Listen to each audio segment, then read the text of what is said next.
Welcome back to the Restaurant Growth Show podcast. Today, we are joined by Tim Sernett, a CPA specializing in restaurant financial management with over 30 years of experience. Founder of Financial Optics, Tim enhances restaurant operational efficiency and profitability through expert financial strategies. Tim, welcome to the show. How are you doing today? I'm doing great. Thanks, Gordon. Happy to be here and look forward to the discussion. Great. Listen, Tim, before we jump in, why don't you tell us a little bit about your background and your journey on starting Financial Optics and how you got to where you are today? Yeah, my background, I was raised by an entrepreneur, raised by a business owner, not in the restaurant industry. He was in the retail industry in the Midwest. I'm from Kansas City. Long story short, right after I decided to come back to the business, after a short journey in public accounting with larger public accounting firms, I didn't think that's what I wanted to do. Decided to go back to my father's business. And within 2 years after that, Walmart swept through his territory and more or less wiped us out. So I've always been a big supporter of small business, and that kind of just solidified that the rest of my career, the only thing I want to do is support small business owners. So when I decided to start my own accounting firm, which is right after that experience, the focus was entirely on working with small business owners and helping small business owners understand the finances so that no matter what comes their way, they can survive it. Over the course of time, my entire exposure to the restaurant industry has been as a result of landing restaurant clients and working closely with them over time. And long story short, sold my tax practice about 4 years ago. And at that time, finally decided to listen to all the marketers telling me there's riches in the niches. And just with my experience with our clients and talk to my team, and our favorite clients were restaurants. At that time, we decided that that was going to be solely our growth focus. The only new clients we will onboard and work with are independently owned restaurants. So that's who we're looking for, full service, independently owned restaurants. That's fantastic. Maybe more than you bargained for, but that's my story. I'm sure there's more to it. I'm absolutely positive. So it sounds like we got a good idea as what has inspired you to focus on restaurant financial management. Did you want to expand on that a little bit? Part of the reason to niche with independently owned restaurants is we saw that a lot of independent restaurants are family-oriented businesses, which is what I came from, and that's part of my values as well. And that's who we saw we could impact, those smaller 1, 2, 3, 4, maybe 5 location independently owned restaurants.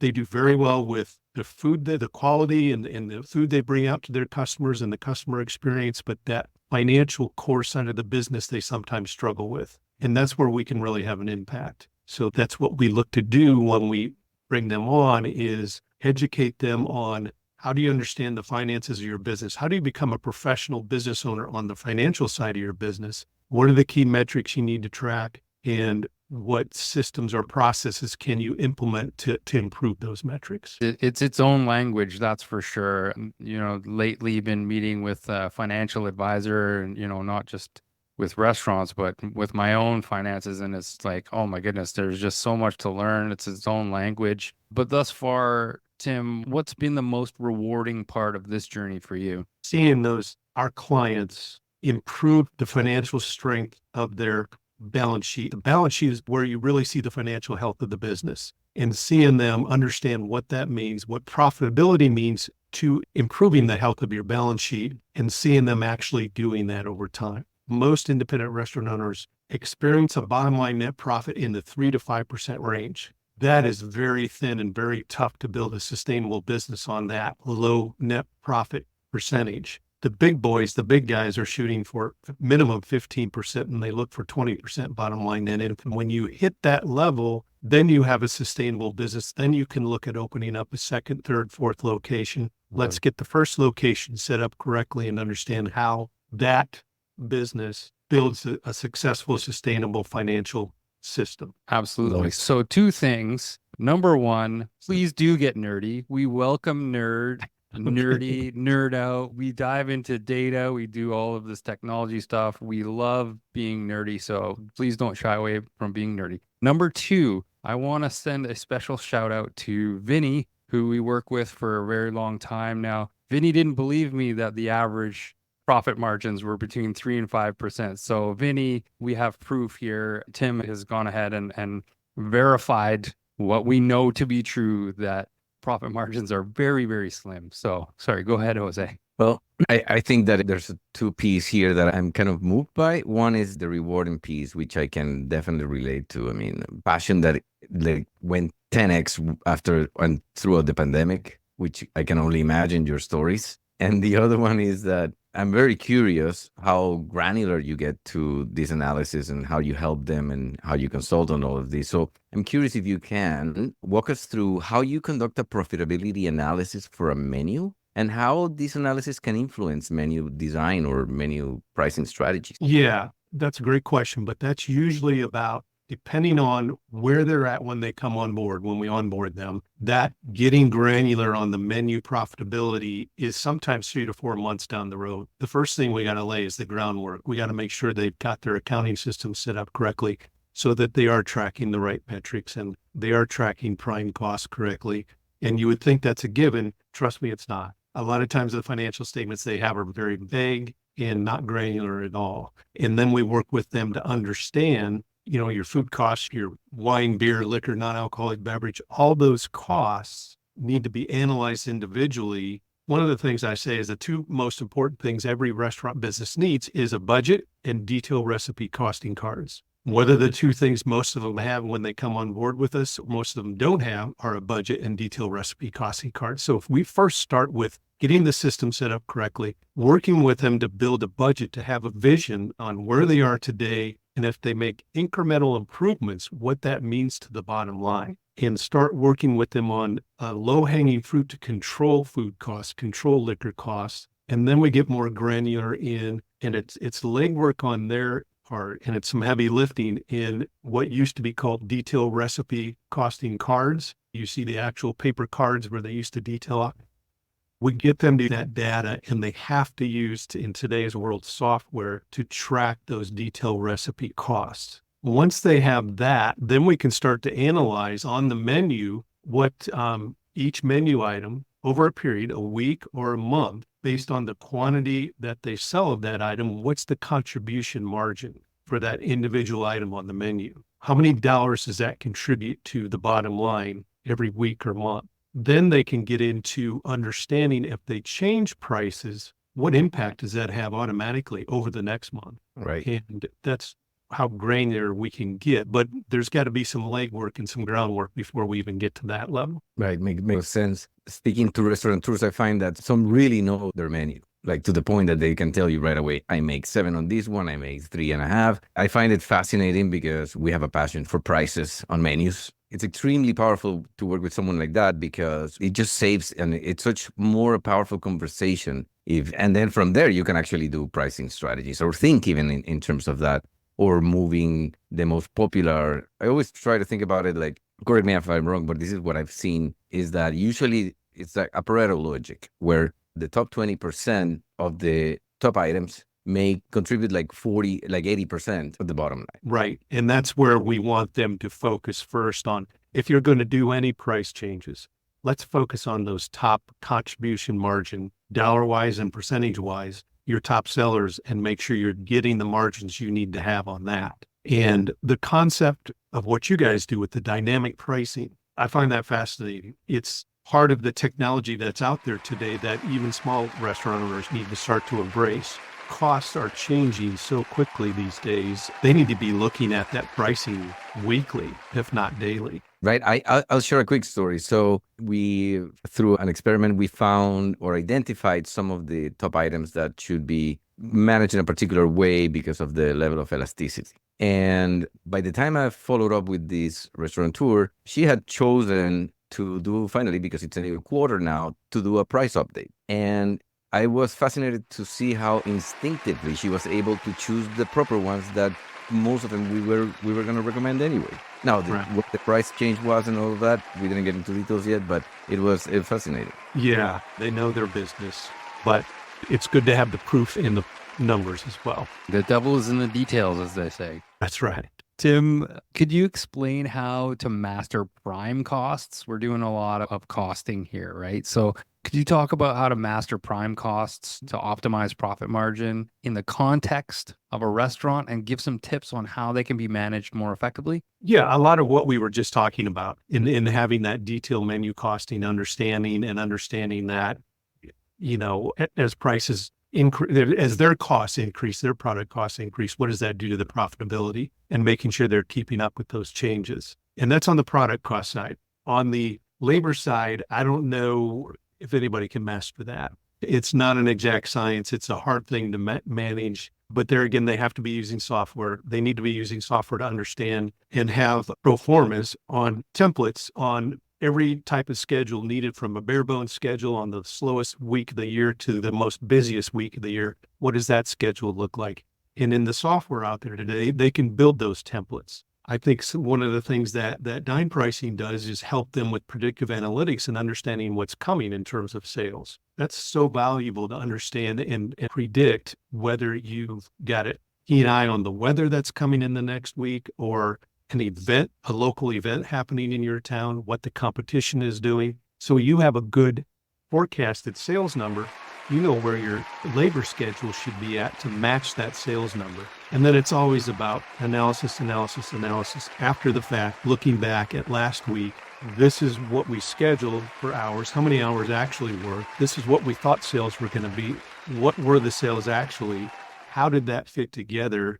Did the team look overwhelmed, or were they standing around playing Wordle on their phones? So it's always an ongoing analysis, and it's always a moving target. Yeah, you mentioned software a couple of times. Is there a couple of programs that you would recommend for operators? We're software agnostic, so to Gotcha. speak. I mean, we have a couple point of sale systems that we really like. We have some scheduling softwares that we really like. Heartland's a great point of sale system. We really like the way the reporting comes out of Heartland. 7 Shifts is a great scheduling software. They've got a lot of power. We like 7 Shifts because it helps us with tip management. What we use, and one of the things that we're almost a deal breaker, is if they will not use Margin Edge, we may not work with them. Are you familiar with Margin Edge? Are you familiar with Bill.com as a bill pay system? So Margin Edge is they scan all their vendor docs, either take a picture or scan all their vendor docs, upload it to Margin Edge, and they parse out by line item the costs. How much an avocado costs, how much a prime rib, prime filet costs. Every single line item is costed out, and then it gives you price change history as well. Through Margin Edge, you can start to build those detailed recipe costing cards in the software. It's a fantastic piece of software that I think almost every restaurant owner should be using. So I'm sorry, I didn't mean that to be a commercial for Margin. No. We do it all the time. We talk Yeah. about 7 Shifts all of the time. We may be having the CEO of 7 Shifts. There's some scheduling issues going on, but we're in early discussions with having the CEO of 7 Shifts on the show here. Fantastic software. We've heard nothing but great things, and we can't wait to talk to them. We definitely nerd out on all the different softwares, and we really kind of love that. So I want to take it back a sec here. You're saying that you probably wouldn't work with a restaurant that's not using some inventory management software. Do you get some pushback on that? Because the restaurants we talk to, it's kind of hit and miss on who's digitizing their inventory and who's not. How is that working for you? Yeah, we do get some pushback on that, but I'm a small firm, and I do a lot of due diligence when we onboard, when we're talking to prospects and going through the proposal process. I want to make sure that they want to change, but are they willing to go through the pain of change? Because we work with them, we're in their systems daily, and we're communicating with them weekly. So it has to be a great working relationship. There might be pushback in the beginning, but are they willing to take on the pain of change in the short term if that's going to pay the benefits in the long term? And I'm sure you guys deal with a lot of the same thing when you're asking people to adopt a new software. It's difficult for sure. I mean, the industry as a whole has gone through so much transformation. So even some MarTech or some financial software or some inventory software, if it's not being used, then there's definitely some pushback, because we know how busy our restaurateurs are. And to have to learn something new, it's going to offset their day. It's going to offset each minute that they're spending back of house, front of house. But it's for their benefit. And we want to look at these things on a really granular level, like you were saying, and it's going to help them for sure. I think they're getting better informed and a little bit more curious. I think that the pandemic had a huge impact on that in the sense that they finally paid attention to technology. I mean, having been around technology and the restaurateur reluctance to pay attention for the last, it's going to be about more than 12 years. When we used to say, oh, what, for that to happen is going to require a pandemic. So that a once in a lifetime occurrence. Yeah. What are some strategies of resilience and adaptability that have successfully helped your clients, especially during economic uncertainty? Yeah, to me, the biggest resilience tool they can have is a budget, a financial plan, and utilizing everything we've talked about in understanding their revenues, their anticipated revenues, their growth plans, understanding the detail of their prime costs, systems they can implement to improve their prime costs. And going through the budget process for a lot of business owners, it's the first time the CEO or the owner actually looks at the detailed line item. We force them to. We make them go through that with us, the detailed line items of the profit and loss statement, and really understand what is in each of those line items. Once they have that understanding, we can actually do some planning. Here's the growth that you're anticipating. Here's the things that you can implement to improve your prime costs. And if you do that, look at the impact on the bottom line. So the budget is a great planning tool, and it's also a great motivational tool and gets them excited about making the changes they need to make to improve the bottom line. And when things go sideways, if you have a living, breathing budget forecast, projection, whatever you want to call it, you can then go to that and understand, okay, it looks like revenue is going to be down 20% or 70% during the pandemic. What moves do we have to make to survive that? And how soon do we have to do that? It's not exact, but it's the first go-to place to understand what's happening to us. If, God forbid, things really go sideways. Wow. I bet you were really busy. Yeah. I thought over the course of my many years, I thought tax season was rough. 2020 through fall of 2021, I've never worked harder in my life. My goodness. Yeah, but it was also rewarding.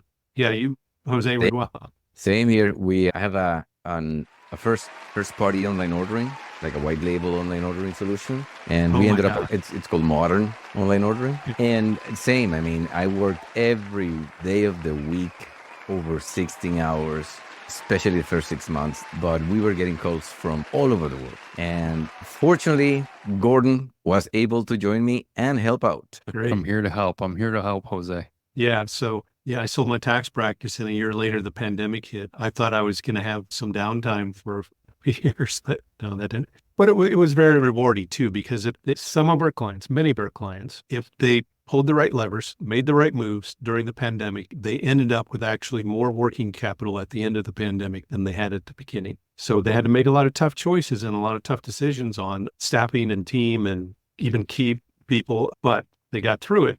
They're actually at a stronger balance sheet coming out of it. Yeah, the industry has actually bounced back extremely well, transitioning their entire operation to takeout and delivery throughout that period was such a monumental shift. And there were so many that ended up shuttering. Really tough time, but also you really saw this industry come together and problem solve. And you saw the real innovative owners and operators think outside the box because they literally had to. It's an incredible transformation for this industry. I think we're seeing a lot of those businesses that made it through really doing well now. And I think it's just a wonderful success story for so many of these operators.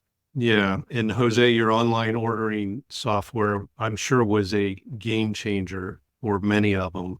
And they're stronger today for a forced implementation, if you will, but they're in a better position today because they did that. And, it was extremely hard work, but it was so rewarding because people would call crying, concerned, and it was the phone, online, it was everywhere. The lead gen pages, they were coming from all over the world. They were desperate. They saw a light. We guided them. We helped them. We launched them. And this man was not sleeping. If anything, maybe a little bit too much wine. That's awesome. There's financial literacy right? That a lot of business owners need to familiarize themselves with. But now also there is an e-commerce literacy that Jose and I find ourselves educating and informing about, because it's not just the in-store business that you're used to. Now, all of a sudden, your restaurant is an e-commerce business. How does that work? What's the psychology? What are the steps involved?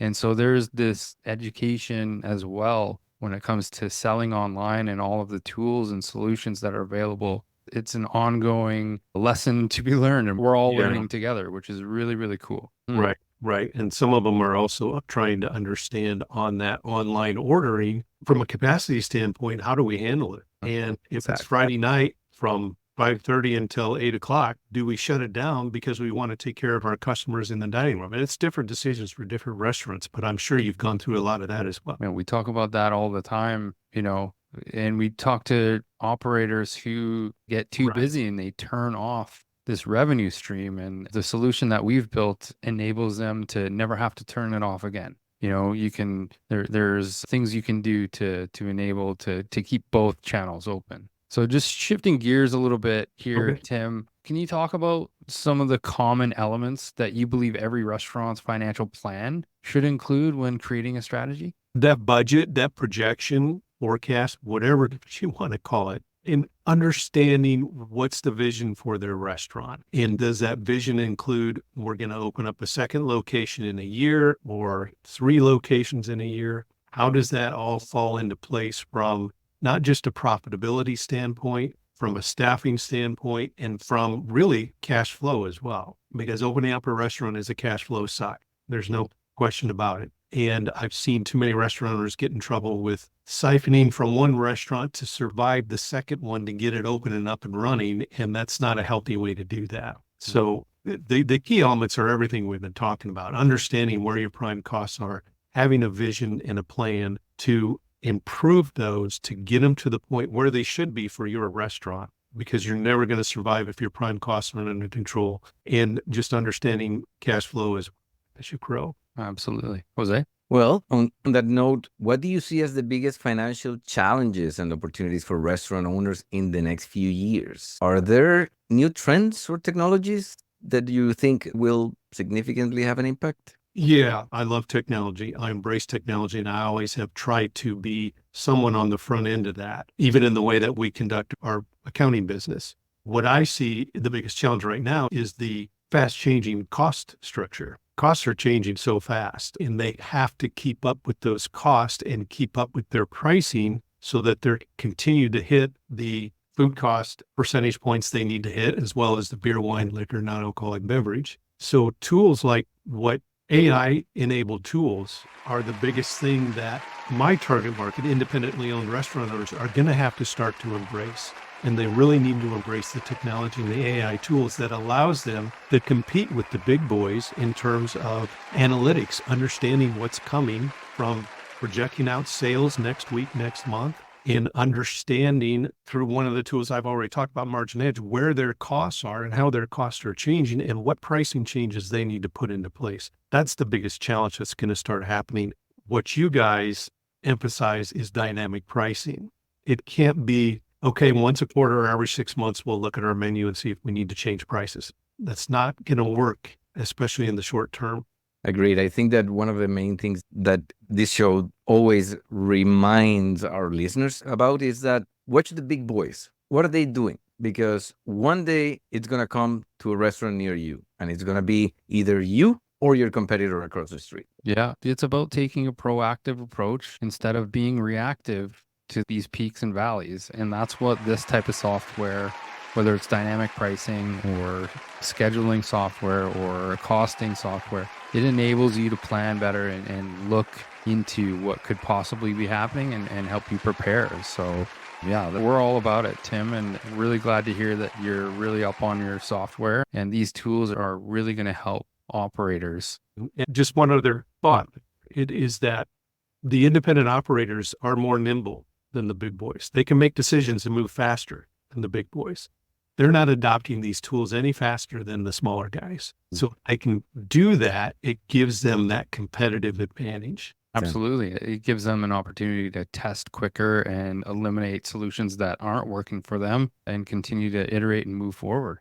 Yeah. Faster decision making, less cost. Gotta be nimble, gotta stay lean, gotta be nimble. Listen, that's all the time we have for this episode today. Tim, now's your time to plug away. Where can restaurateurs and operators connect with you? What's your platform of choice? Oh boy, I'm everywhere. LinkedIn, Facebook, under Financial Optics, and my own Tim Sernett on LinkedIn, as well as Financial Optics. And the website is simply financialopticshq.com. Look for me anywhere. I'm happy to talk. I love talking to restaurant owners. I love talking to independently owned businesses. Look forward to any conversations. That's fantastic. And we'll have your details in the show's description. Speaking of plugs, this podcast is sponsored by Dine Pricing, real-time restaurant profitability. Dine Pricing uses artificial intelligence to improve restaurant profitability by dynamically updating menus across digital channels like Uber Eats, DoorDash, and Grubhub. Again, that's all the time we have for this episode. Thanks again to Tim for joining us.